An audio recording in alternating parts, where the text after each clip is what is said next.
আজকে আমি যুবসাথীর form fill up করতে গেলাম। আহা, 1,500 টাকা করে মাসে পাবো বলে কথা, তাই আর বেশি না দেরি করে তাড়াতাড়ি করে বেরিয়ে পড়লাম। আর এখন আমি চলে এসেছি বিডিও অফিসে, কারণ এখানে ফর্ম দেওয়া হচ্ছিল আর জমা নেওয়া হচ্ছিল। আর এটা চলবে 15 তারিখ থেকে 26 তারিখ পর্যন্ত।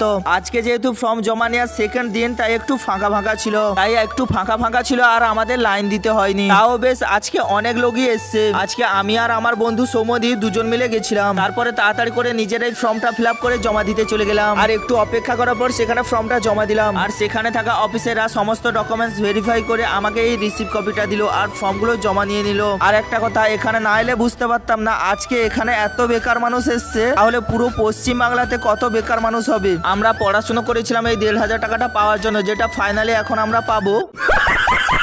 এখন আমি নিজেই বুঝতে পারছি না, তোমরাই বলো এতে খুশি হওয়া উচিত না কষ্ট পাওয়া উচিত। এখন আমি 1,500 টাকা পাওয়ার আশায় বসে থাকি, আর তোমরা এরকম মিনি ব্লগ দেখতে চ্যানেলটাকে সাবস্ক্রাইব করো। Tata bye.